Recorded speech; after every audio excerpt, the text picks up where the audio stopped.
Some of you guys may remember I have this Redragon keyboard with like generic Chinese blue style switches in it. And, you know, I said when I reviewed this keyboard that it was probably one of the best keyboards you could get for $35. And I still stand by that. This is a really good keyboard for the price. There's nothing wrong with this keyboard. But, you know, I did want to try something a little different. So I picked up this Ducky. This is a Ducky One 2 SF, but whatever all that means. It's a 60% plus. I don't know what you would call this, like a 65%. It's basically a 60% keyboard, but you've got dedicated arrow keys and dedicated page up, page down, and delete. Anyways, the Ducky keyboard, you know, it's got real German Cherry MX Blue switches in it. They definitely, you know, sound and feel a little bit better than the Redragon.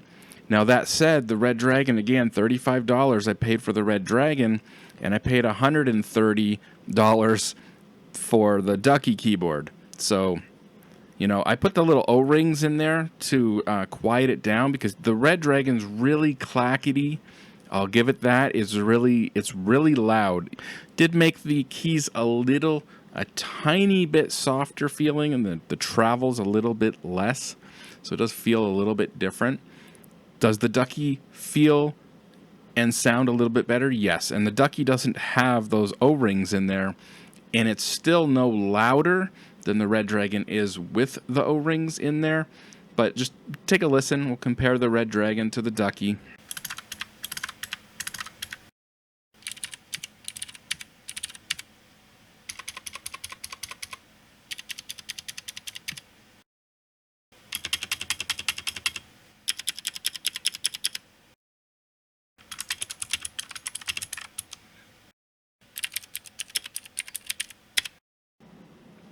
So again, the Redragon, still great for $35. I got nothing against the Redragon. In fact, its keys are a little bit lighter to push with a little less travel, and I could see how some people might actually like that better.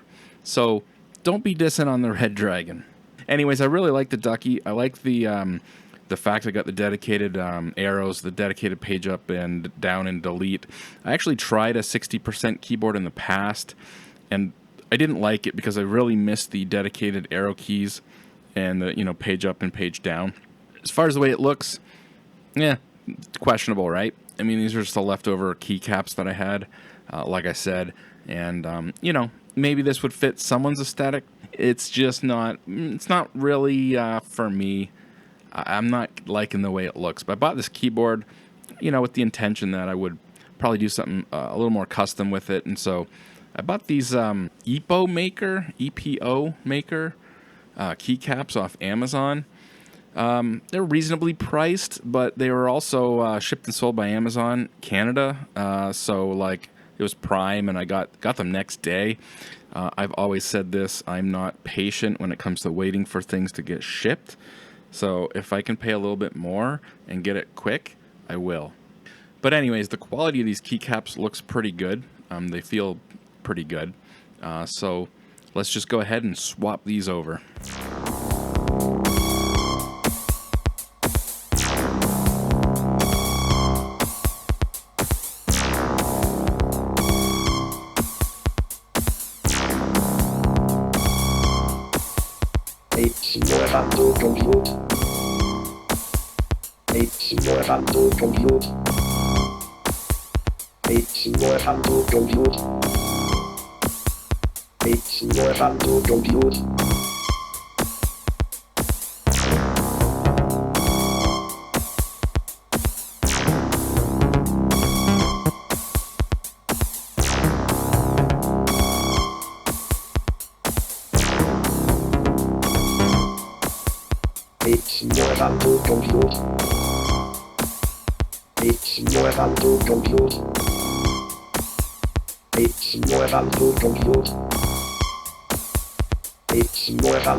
And there we go. I think this looks awesome. I really dig the like late 70s, early 80s, kind of early computing history vibe these keys have. It's not just the color. You know, you got the sort of warmer beige. It's not really like a bright white. And you got the brown font on those. And then, you know, your accent keys are brown and dark gray. And it just has that vintage computing vibe to the color scheme. But also the keys, these are called an XDA profile. And I didn't know this. I didn't realize there were so many standards to the different profiles of keycaps. You know, obviously I've seen like OEM or cherry style before, and that's probably what I'm most familiar with. This XDA style, it's a little flatter in terms of the ramps and how it's angled per row.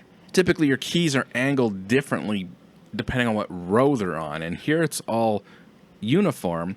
It's not to say they're flat, they have, you know, an indentation to them, but everything's really rounded off and smooth.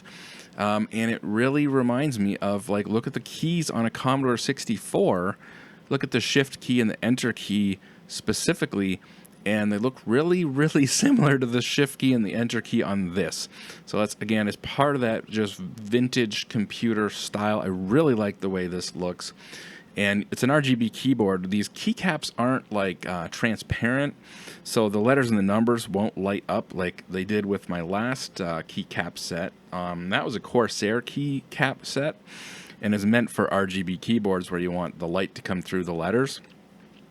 This is a different style, but the way these are printed, it's called, this is like a dye sublimation, but it's a PBT. I guess that's the material, the type of plastic.